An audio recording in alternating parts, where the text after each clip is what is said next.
Hello সবাইকে, কি অবস্থা সবার? আশা করছি সবাই খুব ভালো আছেন। আমরাও ভালো আছি।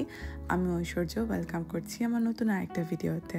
কিছু কিছু কাজ থাকে না যে মন থেকে একদম করতে ইচ্ছা করে না, আমরা শুধু পিছাই যে থাক কাল করব, পরশু করব। ওরকম করতে করতে আমি একটা কাজ খুব পিছিয়ে দিয়েছিলাম। তো আজকে সেই কাজটা আমার করতেই হবে। আর তা হচ্ছে আমার মেয়ের কাপড় চোপড়গুলোকে একটু ঠিকঠাক করে আমি কিছু কাপড় আসলে ডোনেট করে দিব। বাচ্চার কাপড় তো ফেলতে ইচ্ছা করে না, আর জমাতে জমাতে আর কতই বা জমাবো। স্টোরেজ তো আমার দিনকে দিন বাড়ছে না।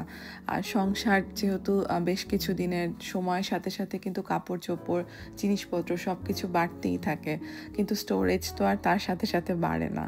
তো পরে যাই হোক, অনেক দিন ধরে পিছাচ্ছিলাম যে থাক পরে করব, কিন্তু এখন আসলে আর জায়গা করে উঠতে পারছি না। ওই জন্য আর কি ওর কাপড় নিয়ে বসলাম, যেগুলো একদম অতিরিক্ত মায়া লাগে দেখলে সেগুলো কয়েকটা রেখে দিব, আর বাকিগুলো মনে পাথর জমিয়ে হলেও আমার এখন ডোনেট করা ছাড়া আর উপায় নেই। বাচ্চাদের কাপড় চোপড়ই এরকম, 2 দিন যেতে না যেতেই ছোট হয়ে যায়। এই যে আমি আপাতত এইগুলোকে ডোনেট করে দিব, আর এইগুলো আমার পক্ষে ফেলা সম্ভব না, ডোনেট করা সম্ভব না, ওগুলোকে রেখে দিব। ওদিকে আরও 2 প্যাকেট আছে, ওগুলো দেখি পরে কখনো করে নিব, আজকে আর হবে না হয়তো। এই যে আমার বুড়ি পাখি বসে বসে বই পড়ছে, আমি তার কাপড় চোপড় গুছাচ্ছি আর ভাবছি যে কতটুক ছিল, আর আমার মেয়েটা এখন কত বড় হয়ে গেছে ভগবানের ইচ্ছায়। ওর নিউবর্ন সাইজের কাপড়গুলো আমি যেই ব্যাগে রেখেছি ওটা খোলার সাহসই আমার হয় না, আমি ওটা কখনো জানি না আমি ডোনেট করতে পারবো কিনা। তো যাই হোক, কিছুই করার নাই, এটাই বাস্তবতা, মেনে নিতেই হবে। তো মোটামুটি আমি 1 বস্তার মতো কাপড় ঠিকঠাক করলাম, যেগুলো আমি ডোনেট করে দিব। আর ওর বাবা আসার পরে আমি গাড়ি নিয়ে বের হয়ে যাচ্ছি, যাওয়ার পথে আমি কাপড়গুলোকে ডোনেট করব। আসলে আজকে আমি অনেক এক্সাইটেড যে মেয়ে গাড়িতে কেমন রিয়্যাক্ট করবে, কারণ আমি গাড়ি চালাচ্ছি। আসলে অনেক দিন আগে না, একদিন আমি বলেছিলাম ভিডিওতে যে ও খুব কান্না করেছিল যেদিন আমি ড্রাইভ করেছিলাম, ওকে নিয়ে একা বের হয়েছিলাম আমি। তারপর থেকে বেশ অনেক দিন আমি ড্রাইভ করিনি ওকে নিয়ে, আমি অ্যাভয়েড করছিলাম যেহেতু ও কান্নাকাটি করছে। কিন্তু পরে বুঝলাম যে এভাবে বাদ দিতে দিতে বাদ দেওয়াই থাকে, ওর আর অভ্যাস হবে না। আর যেহেতু রিসেন্ট আমি সামনে বসি, মানে ওর বাবা গাড়ি চালালে আমি সামনের সিটে বসি, ও মোটামুটি অভ্যস্ত যে আমি ওর পাশে বসি না। তো সেই ক্ষেত্রে কতদিন ওভাবে বসার পরে ও যেহেতু এখন মোটামুটি বুঝে গেছে, তারপরে আজকে আমি সাহস করে বের হলাম। আর ভগবানের ইচ্ছা ও মোটেও কান্নাকাটি করেনি। আর আমার ড্রাইভ খুবই কম সময়ের ছিল, মাত্র 6-7 মিনিটের মতো, কিন্তু ও একেবারে কান্নাকাটি করেনি। এই ব্যাপারটা নিয়ে আমি খুবই খুশি। আর তার মানে আমি ওর বাবা ল্যাব থেকে ফেরার পরে মাঝে মাঝে ওকে নিয়ে আসতে পারবো। যা হয়, ও তো আসলে ওর বাবা তো আসলে অনেক টায়ার্ড থাকে ল্যাব থেকে আসার পরে, তো প্রতিদিন তো আর ওকে বলা যায় না যে চলো পার্কে নিয়ে চলো আমাদেরকে বা কিছু।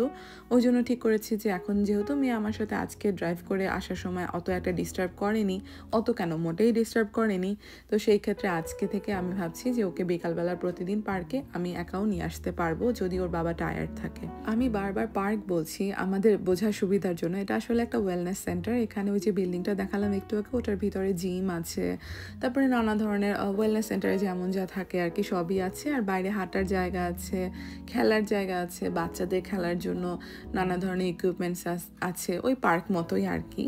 তো আসার পরেই তো আমার মেয়ে দেখাচ্ছে যে সে দোলনায় দুলবে, সে তো পার্কে আসেই দোলনায় দোলার জন্য। তো আমিও চটজলদি ওকে বসিয়ে দিলাম। আসলে কি বাইরে আজকে ভালোই বাতাস আছে, যদিও গরম পড়ে গেছে, তারপরে হুটহাট ভালোই বাতাস দেয় মাঝে মাঝে। তো আজকে যেহেতু অনেক ঠান্ডা ঠান্ডা লাগছে, তো তাড়াতাড়ি করে ভাবছি দোলনায় দোল টোল খাইয়ে মেখে জলদি জলদি বাসায় নিয়ে যাব, খুব বেশিক্ষণ বাইরে থাকবো না। যেমনটা বলছিলাম, আজকে যেহেতু বাতাস বেশি, ঠান্ডা ঠান্ডা আবহাওয়া, যার জন্য বাচ্চার পরিমাণ একটু কম। তা না হলে এই স্লাইডটাতে খুব একটা জায়গা পাওয়া যায় না, মানে বাচ্চাদের লাইন লেগে যায় খেলার জন্য।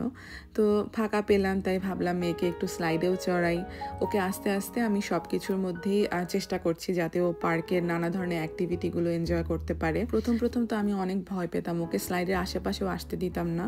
তো পরে দেখছি যে আমার মেয়ে আসলে যেতে চায়, ও খেলতে চায়। আর ওর থেকে অনেক ছোট ছোট বাচ্চাদেরকে ওদের বাবা মারা একদম ছেড়ে দেয় স্লাইডে, ওরা কোনো ভয় পায় না। তো পরে আমি যখন আমার মেয়েকে এখন দিচ্ছি, ও বেশ এনজয় করছে। আস্তে আস্তে ও এখন স্লাইডে চড়া শিখে গেছে। অনেকের ধারণা বাচ্চা হলে জীবন পুরো বদলে যায়, মানে নেগেটিভ ওয়েতে বদলে যায়, অনেক প্যারা খেতে হয়, অনেক কিছু স্পেশাল করতে হয়। আমরা কিন্তু একেবারেই সেরকমটা করিনি। আমরা এই পুরো ধারণাটার উল্টোভাবে চলি। আমরা পুরো আমাদের প্যারেন্টিংটাকে খুবই পজিটিভলি নিয়েছি, যাতে আমরা এনজয় করতে পারি। আমরা চেয়েছি আমাদের মেয়ের সাথে কাটানো সময়গুলো, প্রত্যেকটা মুহূর্ত আমরা খুব এনজয় করব। আমরা এই মা বাবা হয়েছি ভেবে জীবন থেকে সব কিছু বাদ দিয়ে সব কিছু ত্যাগ করে দিতে হবে, বা ওর জন্য বিশেষ বিশেষ ব্যবস্থার সুযোগ সুবিধা আমাদেরকে দিতে হবে, এই ব্যাপারটা আমরা কখনোই চাইনি করতে, এবং আমরা করিও নি। আমরা চাই না যে ও সবসময় ভাবুক যে ওর জন্য সবকিছু আলাদা হবে, বা ওর মন মতোই সবকিছু সবসময় হবে। করলে তো কত কিছুই করা যায়, কিন্তু আমাদের মনে হয় যে এইভাবে স্পেশালভাবে বড় করতে গেলে ওর জীবনটাই অনেক কমপ্লিকেটেড হবে। যেমন ওর জীবনটা কমপ্লিকেটেড হবে, তেমন আমাদের জন্য সব কিছু অনেক কঠিন হয়ে দাঁড়াবে। সবসময় ওর কমফোর্ট এনশিওর করা, বা ও যদি সবসময় ভাবে যে আমাকে আমার মা বাবা এভাবে রেখেছে, আমি ওই রকম পরিবেশে বড় হব, তাহলে তো ও সহজেই সব পরিবেশে নিজেকে মানিয়ে নিতে পারবে না। জীবন তো সবসময় যা চাই তাই পাই, সেই থিওরিতে চলে না। তো আমি যদি ওভাবে ওকে দিতে থাকি, তাহলে কিন্তু ও খুব সহজে সব পরিবেশে নিজেকে মানিয়ে নিতে ওর কষ্ট হবে ভবিষ্যতে। আর ওর পরে যাতে জীবনটা সুন্দর থাকে, আমার কাছে মনে হয়েছে যে এখন থেকেই ওকে আমরা সব পরিবেশে খাপ খাইয়ে নিতে পারার মতো মন মানসিকতা তৈরি করাতে হেল্প করছি, যাতে ও সহজে সব কিছু মেনে নিতে পারে।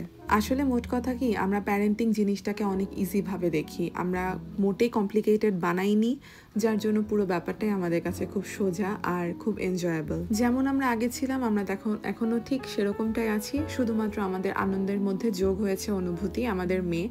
আমরা আমাদের জীবনের মেইন ফোকাস ওকে বানাইনি, আমরা কখনো সেটা চাইও না। ও আমাদের জীবনের সবচেয়ে ইম্পর্টেন্ট অংশ, ও আমাদের জীবনের সবচেয়ে ইম্পর্টেন্ট পার্ট, কিন্তু ওকে ঘিরেই যদি আমাদের জীবনটা চলতে থাকে, তাহলে তো ব্যাপারটা পুরোটাই খুব টায়ারিং হয়ে যাবে, আর আমরা আমাদের জীবনে আর অন্য কোনো মানেই খুঁজে পাবো না। আসলে জীবনটাকে যতটা সহজভাবে দেখা যায়, জীবন ততটাই সহজ, আর যতটা কঠিনভাবে দেখা যায়, জীবন ততটাই কঠিন। আমরা চাই আমাদের মেয়ে আমাদের মতো করে জীবনটাকে খুব সহজভাবে দেখুক। আর এই যে যেমন সে খুব সহজভাবে মাটিতে বারবার পড়ে যায়, আবার উঠে দাঁড়ায়, আবার দৌড়াতে শিখে। ও যখন ঘাসের মধ্যে দিয়ে হাঁটতে গিয়ে বারবার পড়ে যায়, গায়ে ধুলা মাখায়, আবার নিজেকে সামলে আবার দৌড়াতে চায়, এইসব দৃশ্যগুলো যখন দেখি, মা হিসাবে এর থেকে বড় আনন্দের আসলে আমার কাছে এখন পর্যন্ত আর কিছুই না। তো যাই হোক, এটা আসলে আমাদের ওয়ে অফ প্যারেন্টিং। প্রত্যেকটা মা বাবার প্যারেন্টিংয়ের ওয়ে আলাদা, যে যার মতো করে তার বাচ্চাকে তাদের বেস্টটা দিয়েই বড় করতে চান অবশ্যই। তো এই তো বাসায় চলে আসলাম। আমার মেয়ে কিন্তু এখন তার বাসার রাস্তাও বুঝতে পারে যে কোনটা তার বাসার গেট। তো আজকের ভিডিওটা আমি এখানেই শেষ করছি। সবাই ভালো থাকবেন, আর আমার ভিডিও ভালো লাগলে একটা লাইক, কমেন্ট আর সাবস্ক্রাইব করবেন আমাদের চ্যানেলে। ভালো থাকবেন সবাই, টাটা।